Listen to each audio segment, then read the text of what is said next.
Hi there folks, welcome to Dunsy's Guitar World. Welcome to something a little bit different. It's an interview with Mr. Henry Cluney, currently of XSLF, formerly of Stiff Little Fingers, a man who was there at the beginnings of punk rock, and as we find out in this interview, a man who's a fan of classic rock.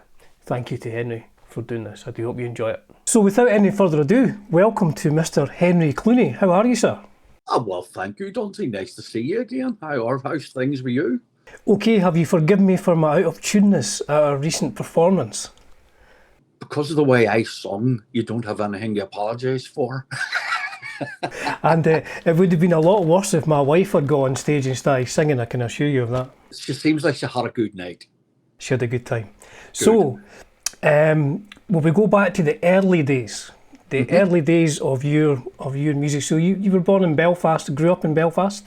I was born there in 1957 and basically went through all the troubles and things, just did the usual that everybody does. And the one thing that I always let people know is people say, it must have been horrible growing up like that, but yourself, you get used to where you are. So I don't look back on it as like, oh, it was terrible. No, it was great. I don't mean the troubles were great. What I mean is I had a great childhood growing up. I don't look back and think, oh, we never had because we did. It was great. I suppose you're just seeing it through the eyes of a child, thinking, this is my childhood, this is great fun. This is just the way it is. All right. So, where was ground zero for guitar for you? What or where, when was the first time you heard something or saw something and you thought, that's what I want to do, that seems like a good idea? Well, I obviously got into music when I was younger, but I'd never thought of learning to play anything, learning to play guitar or anything. And I met on the first day of sixth form, I met Jake Burns, you see, and he had a guitar. I'd never met him before. Well, that's not totally true. I'd met him before, but didn't really remember each other. And I met him, and he said he's got a guitar, and I was like, oh. Yeah, I'll have to see that. So we went down to his house at lunchtime and showed me the guitar, and I was like, that's it. So that Christmas I got, what do you want for Christmas? A guitar. And the funny thing is, not funny strange, more than funny, haha. I remember my dad died in 76, and one of the last things, that in 74, when I got the guitar, he said to me, I'll only get you this if you promised to learn to play it. And what makes me sort of laugh about it was, well, I'm not saying I learned to play it, but I mean, it did well for me. I look at the places I got to go because of it. Yeah, exactly. And you can't be bad to that. Nah, I mean, there's something great when you meet other people who play guitar, even if you're not particularly into the same music. There's a conversation to be had with people, Well, it's a I don't even know if it's a word. It's a commonality, isn't it? I mean, it's like you've something immediately you can both talk about. Should you know next to nothing about it, it doesn't matter if you love it. You love it. That's it. So, what was the first song that you and Jake jammed? Let me think of that one. Our set was, we used to do Deep Purple, ZZ Top. And we did early Dr. Feelgood stuff, funny enough, but it was all stuff like that. Rory Gallagher, and I got the guitar in 74, and we put our first band together in 75, and I mean, Jake was sort of a lot further ahead than I was, still is, but and the whole thing of it was just I just loved the idea of playing in the band. And we did a place called the Helmsman in Bangor, first gig we ever did. And I mean, it was scary, but it was, it's like your first gig, you don't know what's going to happen and you don't know what it's going to be like. At the end, I mean, we loved it, but I'm sure it was awful out front, It's that adrenaline rush, you're building up to your first gig. Shaking almost. So you get your first guitar is 74. When did you when did you sort of progress to something which you would now refer to as a half decent guitar? The first guitar I had was from my mom's K's catalogue, right? Yeah. And it cost 27 quid without an amplifier. I didn't have an amplifier, so it was just the sound of an electric, not plugged in. But I think a year later, I got what I thought was like, oh, big time now, was a Kimbara Stratocaster. Oh, a Japanese Kimbara. Japanese one. And what at the same time, Jake had got an Antoria Les Paul. And we were like, whoa, look at the big thing that I remember us saying was, these are great guitars because you can play more than one song without needing to tune up. Right? Oh, excellent, man, yeah. The Kimbara and Jake's Antoria, I mean, they were, in fact, we recorded Inflammable Material with those two guitars. All right, that early video that I posted a wee clip of the other week there, just in a tiny little club, you looked like you were playing it like a Strat, and I think and Jake had the Les Paul copy, so that was the Antoria. That's the two guitars. That's in the Pound in Belfast, which is of course, in alternative Ulster. Okay, there's the Pound's old, and that's a pity. That's in the Pound Club, and I still had it. He had his. Brilliant. So it's got a recording history itself. So I never even thought of that. So I guess you started off with, as you say, into rock sort of music, playing classic rock. So when did you first become aware of what was to be called as punk? When did that hit? My mum brought a cassette back that somebody had lent her at work, right? Oh. And it was all whatever, various chart stuff of the day. But the last 4 songs on it, for some reason, were Eddie and the Hot Rods live at the Marquee. Oh, right. And I listened to it and I thought, that's brilliant. It just had energy that the other stuff didn't have. And I thought, I'm going to have to look into this.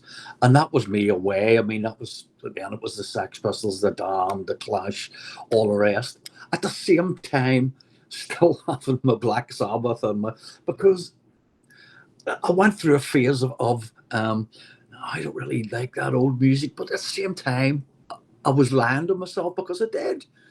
And I mean, still to this day, I mean, I still love Judas Priest, I love Slayer, I love Black Sabbath, as well as loving the Clash and the Sex Pistols and things.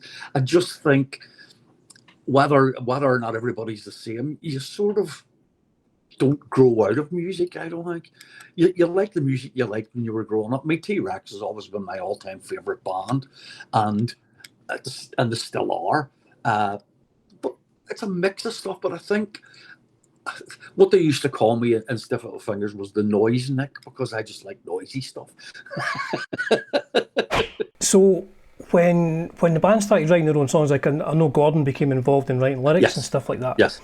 So was it a case of the band would put together the music and you would have like a finished song, and then Gordon would provide lyrics?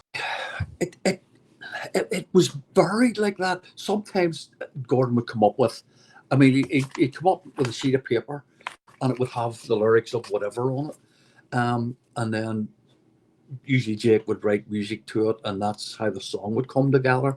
But the thing with Gordon, what was good was that Gordon was a journalist, so he certainly could use words a lot better than we could. I mean, the number of times we've had moths drawn to flames and lines like that, it's like, but not that stupid line again.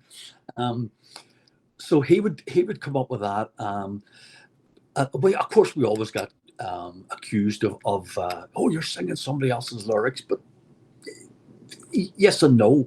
If we didn't believe in what the words were, we wouldn't have done it, because back to what we were saying earlier, I mean, if you're not real, people are going to know it. And it just worked out that it was the best way to write the stuff, come up with the songs. And Gordon was a hugely important person for us, because not only did he do that, but he also, I mean, he financed Suspect Device and Alternative Ulster, and got in touch with the record shops in England and all that. So it all was down to him. And I mean, I'd like to think we had a a wee bit of importance to Yeah, it. just a little bit. I mean, it's funny. Like even now, like if the amount of people who would pick up a guitar and the first thing they'll do is the alternative Ulster riff, you know, Because it's so simple. and it's just great. It's like a what's the cult song She Sells Sanctuary? It's like that. Yeah, yeah. And you just I mean, pick up and you think, that whole Billy Duffy thing. I mean, where it's based on the ringing open D string, and you move about on the G. It's like it's a popular way of doing things. I mean, on one of your videos, I mean, the Skids made a career out of doing that sort of stuff, and it sounds great. I always dislike doing Skids covers, not because I dislike the Skids, just because they're always in D. And They all are. And so I have to tune a Les Paul with 9 to 42s down to D, and it's like, if you thought I played out of tune another week there, you should hear my guitar. Have you tried these? 9.5s. Oh, I've heard people talk about them. They're I've been using them, but I had to switch over back to 10s for XSLF gigs because I'm not very gentle playing at the gigs, you know. I mean, And it's quite fast. It's quite fast. It is. The 9.5s are nice, but for something that I find sometimes hard when you're playing certain stuff in standard tuning, it's like it's fighting back. So the 9.5s to me are a nice. The most obvious statement I'm going to make, they're a nice in-between gauge, you know.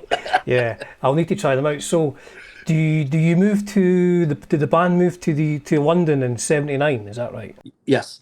After Inflammable Material came out, Jake, Ali, and Jim. Jim was living over there, but they moved to London. I stayed in Belfast because I'm just like that. But I just didn't see the point of having to go to London. So what I would do when it was like recording or photo session or a gig is fly over. I mean, you're there in an hour anyway. So all through the whole of SLF, and then years later, I've always done that. So yeah, I mean, the band as an entity moved to London, but I didn't. So Just to be obnoxious. At that point, you know, you signed with Rough Trade. I mean, I don't mean to denigrate the earlier guitars, but did your guitars become? Did you start using, like, I hate to say the word Strat, did you start using Strats and stuff like that? No, what happened was, like I say, we recorded on Inflammable Material with the Japanese ones, and it was great. We didn't, Rough Trade gave us a deal that, I mean, it really was a deal you couldn't turn down. It was a 50% royalty deal. And now you're getting, you know, who gets that these days? The thing is, the shop it wasn't really a record label. It was a shop that had a record label attached to it. It wasn't, you know, just a record label. So that was done well, but we didn't get what you would call professional guitars until we signed to Chrysalis. Once we got the royalties and things, that was money, and it's like, oh, we'll go out and we'll go mental and we'll buy whatever. Because anytime I see pictures of Jake, he's always using an SG2000, I think. SG2000, I don't like. It's one of those things where they're really heavy for a start, but also I just don't like the look of them. I never did. And I know Stuart Adamson used one, and John McGeoch used one, but it's just never appealed to me. I mean, they're great guitars, but I never liked them. I actually got a Music Man Sabre. Yes, because I was going to ask, I saw a video of maybe the one for Rock Palast perhaps, and you were using a Strat, and I thought, is that like an Ernie Ball or whatever, a Music Man? Music Man, aye. And it had these controls on it that never worked out what they were for. So I think in the Rock Palace video as well, were you using like a cherry red Les Paul? Yes, I bought a Les Paul in 80. I think it was 1980. I went down to Denmark Street in London. I remember when Denmark Street used to have music shops, and they had a Les Paul. I think it was a really good deal even back then. It was like, for a Les Paul, it was like 300 and something. So I got that and loved it. Used that all the way through until the band split up the first time. So I can't use a Les Paul anymore because I was telling you earlier I had a car accident and broke my back, and they're too heavy for me now. That Yeah, after about 2 songs, my back's killing me. So it's like, and that's why I was using SGs and still sort of am using uh-huh. a hand-built SG. I was going to say you've got that really cool. If you could send me a photograph of it, I'll put it in the video. You've got that like that hand-built one. It looks like Billy Gibbons' one. It's got the same. It's got the same headstock as my Marauder. It is. It's basically it's an SG with a flan V neck because I've always loved flan Vs, but they're too awkward. They're they're putting them on planes. They're just an awkward size. Yeah. So like I said, I saw the Billy Gibbons one. I thought that's a perfect one for me. SG flan V neck. So I checked out the prices to buy them, and I think they started at 7,000, and it was like, no. So the band split up in '83. Is that right? 82 really, because in '83 we did 2 farewell gigs. Yeah. And I have to. I need to put this forward now. To me, the band ended in '81 because Jim Riley left, and that was it. Since then, it wasn't an all Belfast band anymore. So I've never considered any of the later lineups, including some I was in, as the real thing. It's to me, it's Stiff Little Fingers, INO in name only.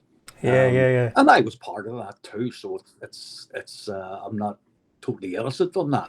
No. It's a funny sort of thing. I think when the band are kind of coming up, like you're building the camaraderie, and you're all like, generally speaking, most people are from the same kind of area, and you're kind of building up. And then I've not been anywhere near as successful, but I've found that kind of thing as well, that when someone leaves, they may not be the most integral part of the band in terms of musicianship or whatever, but it just seems to lose something going forward. To me, the whole Stiff Little Fingers is the first album mostly. Then we sort of progressed a bit, but when Jim left, I think things went a wee bit. Hold on here, this is not what we were supposed to be, and it became like, put pianos in, put this in, and do that. It's like, no, it's supposed to be noisy, and that's what it always was to me. And I just think, and no harm to anybody, people that go and see the version that's about now. I hope they enjoy it. It did good fun. Apparently, I've talked to people. In fact, I've seen them myself. It's not the real thing, but if people enjoy it, good, fair play. Because people will come up to me and say, "Look, I'm really sorry. I went to see whatever." I'm like, "Why are you sorry? Why shouldn't you go? If you enjoy the music, go. It doesn't bother me." Exactly. Yeah, I totally agree. So XSLF, when did you start that? I I moved to America in '97, and I got a call from the tour manager of the Damned, asking me what I think of supporting them playing solo, and I'm like, I haven't played that music for 15 years or whatever, and I said, I don't know, and he said, well, I'll tell you what, think about it and I'll give you a call back. So he gave me a call back. This is 2009, and I was like, aye, I'll do it. But what I didn't tell him was I'm sitting in the house pulling out old CDs, SLF CDs, and going, that middle part wasn't in that song when we wrote it. I don't remember this bit, and they've changed that. I recorded it. So I'm sitting, same as you with that song, I'm sitting going, right, what key is this in? And couldn't work out the parts. But anyway, I managed to come up with a solo thing, and I did the Damned tour. It was the Damned, the Alarm, and me. One of my things was always to say, I wanted on the schedule, put the poster for times. I always wanted it to say doors at 7:30 and I'm on at 6:30. So so people can't ask for their money back. That was brilliant. But what happened then was I met Jim Riley in the town, and he said, do you want to put a band together? And I was like, I don't know. And he said, oh, but it'd be really good, it'd be really fun. And I'd said to him, well, here's what we'd have to do. We can only play music that we were involved in. I mean, I didn't want to play anything past Go For It. Doesn't make any sense. So that's what we did. And we started playing, and it was just good. It was just fun. That's the way we still look at it. It's you want to do it right, but you also want to have fun doing it. Yeah, yeah. Because you could stand there, you know, pole faced, as we say, and just play the songs. And so the way we put it across is we want to have fun. We get people up on the stage to sing with us and things. And you just want that side of it. And it's also, you want to keep the energy of it going. I've seen too many people just, I better not go any further with that. No. I know what you mean. I guess for people who are involved and it's a full time, it's this thing that pays their mortgage. Yes. To them, it is a job, which I completely understand. But that's different from somebody who's financing the music as a hobby and loving what they do. There's different if it becomes your source of income, I suppose.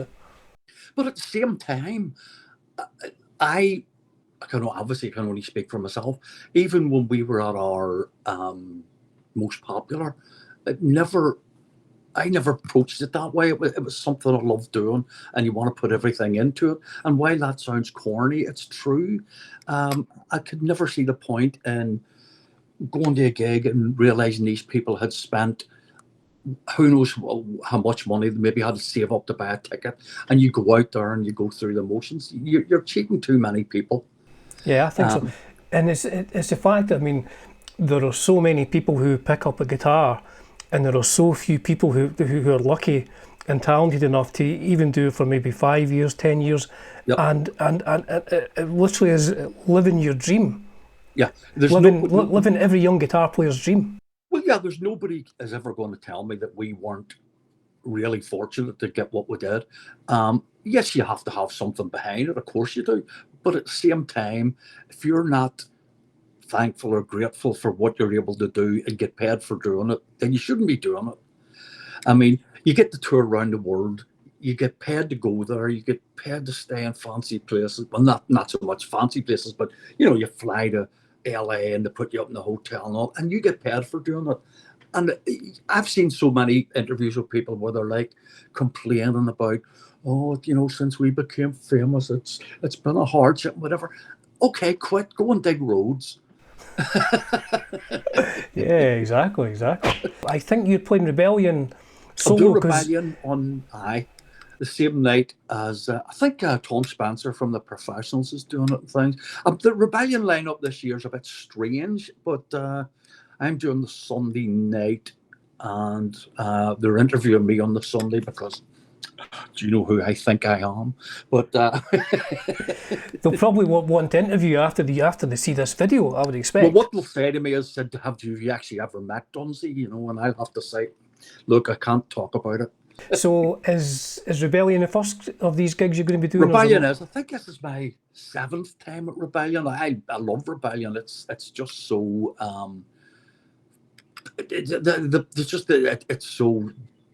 just nice. I mean, people are friendly and everything. It's like there's never any trouble at Rebellion. You don't get. I haven't said that. How many gigs are there where there's a lot of trouble?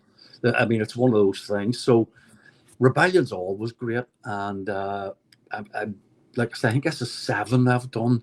I did 5 in a row, and then of course COVID knocked that record out of the park. So yeah, Rebellion's the first one. Then we'll play up until October, and then I'm back over here, and then we'll go back, and then we're playing right up to Christmas again.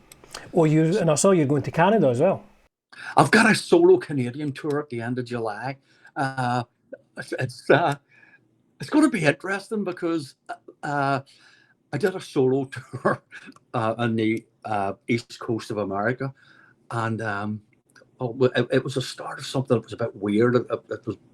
I started feeling sick and things, and I went home and I played a few gigs in the summer in 2012 back home.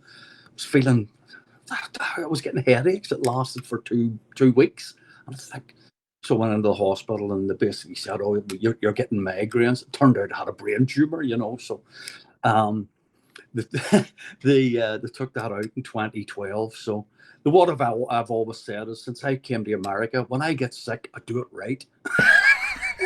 It's no half-arse measures. No, it's no. I've done this getting the flu now. It's like break your back and then get a brain tumor. If you're going to do it right.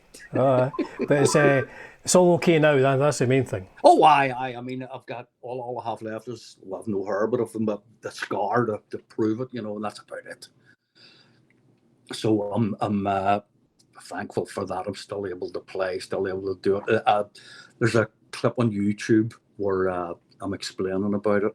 I'll send you the link, where the therapist came in the week after and brought a guitar in and said to me, "Do you want to try to play?" And I thought, well, what do you want? And because apparently it can damage your motor skills. Oh right, yeah, and I never thought of that. Yeah. And so, as it says in the video, I had a go, and it was same as ever, awful, you know. So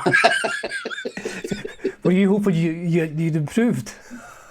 Well, I don't know about that. I've got better, says Henry. I couldn't play that 2 weeks ago. I still can't. Oh, brilliant. Right, I always like to throw some sort of impromptu thing in there, like I did with Gordon the other day there. So I'm going to show you 4 classic rock albums, and you have to give me your thoughts. You don't get 5 minutes to think about each one. Okay. So the first one is, I'll show it to the camera here first. You know, I bought On Your Feet or On Your Knees, the live album. Mm-hmm. And I liked it. I loved at the end where they do Born to Be Wild. I like their version of that. And I also like the version of Then Came the Last Days of May. Yeah. And I prefer the live album to their studio stuff. I think Don't Fear the Reaper, the studio stuff, the studio version's better. But that album, I don't really know it too well, because, like I say, the live album was where I sort of stopped.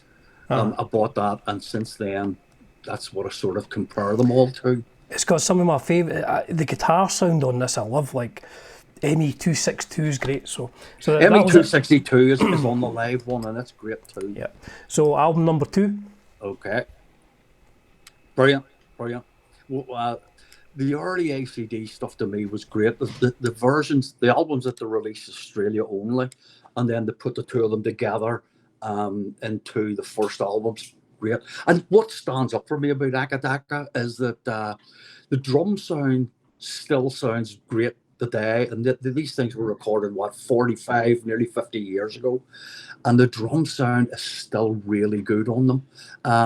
In fact, the whole production is, and it's maybe because AC/DC are a bit more, you know, they don't rely on, like they don't go through the thing, oh, we'll have to have synth drums, we've got to have electronic drums here. It was just the band, and that's the way it is. So, still, again, they're one of those bands that I think their best days were well behind them. And after Back in Black, you know, I thought everything got a bit patchy after that.